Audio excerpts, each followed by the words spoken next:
ಒಂದು ನಿಶ್ಶಬ್ದ ಬೆಳಗ್ಗೆ ಗೌತಮ ಬುದ್ಧರು ತಮ್ಮ ಶಿಷ್ಯರೊಂದಿಗೆ ತೋಟದಲ್ಲಿದ್ದರು.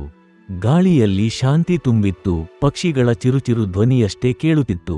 ಒಬ್ಬ ಮನುಷ್ಯ ನಿಧಾನವಾಗಿ ಬಂದು ನೆರಳಿನಲ್ಲಿ ನಿಂತು ಬುದ್ಧರನ್ನು ದೂರದಿಂದ ನೋಡುತ್ತಿದ್ದ. ಈ ಮನುಷ್ಯನು ಜೀವನವಿಡೀ ದೇವರಲ್ಲಿ ನಂಬಿಕೆ ಇಟ್ಟುಕೊಂಡವನು. ಅನೇಕ ದೇವಸ್ಥಾನಗಳನ್ನು ನಿರ್ಮಿಸಿದ್ದ, ಜನರಲ್ಲಿ ಭಕ್ತಿ ಹರಡಿದ್ದ. ಆದರೆ ಈಗ ವಯಸ್ಸಾದಂತೆ ಒಂದು ಸಂಶಯ ಅವನ ಹೃದಯದಲ್ಲಿ ಹುಟ್ಟಿತ್ತು. ನಾನು ಜೀವನವಿಡೀ ದೇವರನ್ನು ನಂಬಿದ್ದೇನೆ, ಆದರೆ ದೇವರು ನಿಜವಾಗಿಯೂ ಇದ್ದಾನೆಯಾ? ಏನಾದರೂ ದೇವರೇ ಇಲ್ಲದೆ ಇದ್ದರೆ ನಾನು ಮಾಡಿದ ಎಲ್ಲವೂ ವ್ಯರ್ಥವೇ? ಈ ನೋವನ್ನಿಂತುಕೊಳ್ಳಲಾಗದೆ ಅವನು ಬುದ್ಧರ ಬಳಿಗೆ ಬಂದನು. ಯಾರೂ ಗಮನಿಸದೇ ಇದ್ದಾಗ ಅವನು ನಿಧಾನವಾಗಿ ಕೇಳಿದ, ಸ್ವಾಮಿ, ದೇವರು ಇದ್ದಾನೆ? ಬೇರೆ ವಿವರಣೆ ಬೇಡ, ಹೌದು ಅಥವಾ ಇಲ್ಲ ಎಂದೇ ಹೇಳಿ. ಬುದ್ಧರು ಅವನಿಗೆ ಗಾಢ ನೋಡಿ ಅವನು ದಿಟ್ಟ ಭಕ್ತನನ್ನಾಗಿ ಕಂಡರು. ಅವರು ಗಂಭೀರವಾಗಿ ಹೇಳಿದರು, ಇಲ್ಲ, ದೇವರು ಇಲ್ಲ. ಆ ಮಾತು ಆ ವ್ಯಕ್ತಿಯ ಜೀವನವನ್ನೇ ಬದಲಾಯಿಸಿತು. ಅವನು ಅಚ್ಚರಿಗೊಂಡು ಅಲ್ಲಿಂದ ಹೊರಟ. ಸಂಜೆಯಾಯಿತು. ಮತ್ತೆ ಬುದ್ಧರು ಶಿಷ್ಯರೊಂದಿಗೆ ಕುಳಿತಿದ್ದಾಗ ಇನ್ನೊಬ್ಬ ವ್ಯಕ್ತಿ ಬಂದನು. ಈ ವ್ಯಕ್ತಿ ಸಂಪೂರ್ಣ ನಾಸ್ತಿಕ, ಜೀವನವಿಡೀ ದೇವರಿಲ್ಲ ಎಂದು ಸಾಬೀತುಪಡಿಸಿದ್ದ, ವಾದ ವಿವಾದದಲ್ಲಿ ಎಲ್ಲರನ್ನೂ ಸೋಲಿಸಿದ್ದ. ಆದರೆ ವಯಸ್ಸಾಗುತ್ತಿದ್ದಂತೆ ಒಂದು ಸಣ್ಣ ಸಂಶಯ ಅವನಲ್ಲೂ ಮೂಡಿತ್ತು.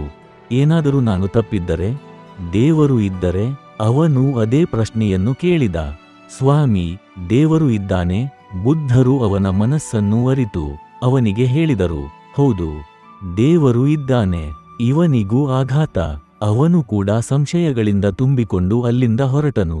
ಈ ಎರಡೂ ಮಾತುಗಳನ್ನು ಒಂದು ಶಿಷ್ಯನು ಕೇಳಿದ್ದ. ರಾತ್ರಿ ಅವನು ಬುದ್ಧರ ಬಳಿಗೆ ಬಂದು ಕೇಳಿದ, ಪ್ರಭು, ಬೆಳಿಗ್ಗೆ ದೇವರಿಲ್ಲ ಎಂದಿರಿ, ಸಂಜೆ ದೇವರಿದ್ದಾನೆ ಎಂದಿರಿ, ಸತ್ಯ ಯಾವುದು? ಬುದ್ಧರು ಮಂದ ಹಾಸ್ಯ ಮಾಡಿ ಹೇಳಿದರು, ಬೆಳಿಗ್ಗೆ ನೀಡಿದ ಉತ್ತರ ಆತನಿಗೆ, ಸಂಜೆ ನೀಡಿದ ಉತ್ತರ ಇವನಿಗೆ. ಅವರೆರಡಿಗೂ ಬೇರೆ ಬೇರೆ ಔಷಧ ಬೇಕಿತ್ತು ಮತ್ತು ವಿವರಿಸಿದರು. ಬೆಳಿಗ್ಗೆ ಬಂದವನು ಅಂಧಭಕ್ತ. ಅವನ ಭಕ್ತಿ ಅವನನ್ನು ಒಳಗೆ ನೋಡುವುದನ್ನು ತಡೆಯಿತ್ತು. ಆದ್ದರಿಂದ ಅವನ ಭಕ್ತಿಯನ್ನು ಪರೀಕ್ಷಿಸಲು ದೇವರಿಲ್ಲ ಎಂದೆನು. ಸಂಜೆ ಬಂದವನು ಗಟ್ಟಿನಾಸ್ತಿಕ. ಅವನ ಅಹಂಕಾರ ಅವನನ್ನು ಹುಡುಕುವುದನ್ನೇ ತಡೆಯಿತ್ತು. ಆದ್ದರಿಂದ ಅವನೊಳಗೆ ನಂಬಿಕೆಯ ಬಾಗಿಲು ತೆರೆಯಲು ದೇವರಿದ್ದಾನೆ ಎಂದೆನು. ಭಕ್ತನಿಗೆ ಸಂಶಯ ಬೇಕು, ನಾಸ್ತಿಕನಿಗೆ ನಂಬಿಕೆ ಬೇಕು. ಅಷ್ಟೇ ಆಗ ಅವರ ಆತ್ಮಯಾತ್ರೆ ಆರಂಭವಾಗುತ್ತದೆ. ಶಿಷ್ಯನು ಕೇಳಿದ, ಸ್ವಾಮಿ, ಹಾಗಾದರೆ ನನಗೆ? ಬುದ್ಧರು ನಗುತ್ತಾ ಹೇಳಿದರು, ನೀನು ಧ್ಯಾನ ಮಾಡಿದರೆ ಸಾಕು. ಶಾಂತಿಯಲ್ಲಿ ಸತ್ಯ ತಾನೇ ಬೆಳಗುತ್ತದೆ. ಸ್ನೇಹಿತರೆ, ಹುಡುಕುವ ಮನಸ್ಸಿನಲ್ಲಿ ಮಾತ್ರ ಸತ್ಯ ಬೆಳೆಯುತ್ತದೆ. ನಮ್ಮ ಜೀವನದಲ್ಲಿ ಯಾರೋ ದೇವರು ಇದ್ದಾನೆಂದು ಘನನಂಬಿಕೆ ಇಡುವರು, ಯಾರೋ ದೇವರಿಲ್ಲ ಎನ್ನುವರು. ಇಬ್ಬರೂ ಅನುಭವಿಸದೆನ್ನುವುದರ ಮೇಲೆ ನಿಂತಿರುವರು. ಅದರಲ್ಲೇ ಅವರ ತಪ್ಪಿದೆ. ಮನಸ್ಸು ನನಗೆ ಗೊತ್ತಿದೆ ಎಂದುಕೊಳ್ಳುವ ಕ್ಷಣ ಅದಕ್ಕೆ ಬೆಳವಣಿಗೆಯ ಬಾಗಿಲು ಮುಚ್ಚುತ್ತದೆ. ಮನಸ್ಸು ನನಗೆ ಗೊತ್ತಿಲ್ಲ ಎಂದಾಗ ಹುಡುಕಾಟ ಆರಂಭವಾಗುತ್ತದೆ. ಸತ್ಯದ ಬಾಗಿಲು ತೆರೆಯುತ್ತದೆ. ನಮ್ಮ ಎಲ್ಲ ಬೆಳವಣಿಗೆಯು ತೆರೆದ ಮನಸ್ಸಿನಿಂದ ಪ್ರಾರಂಭವಾಗುತ್ತದೆ. ನಂಬಿಕೆ ಮತ್ತು ಅನಂಬಿಕೆ ಎರಡೂ ಬಂಧನೆ.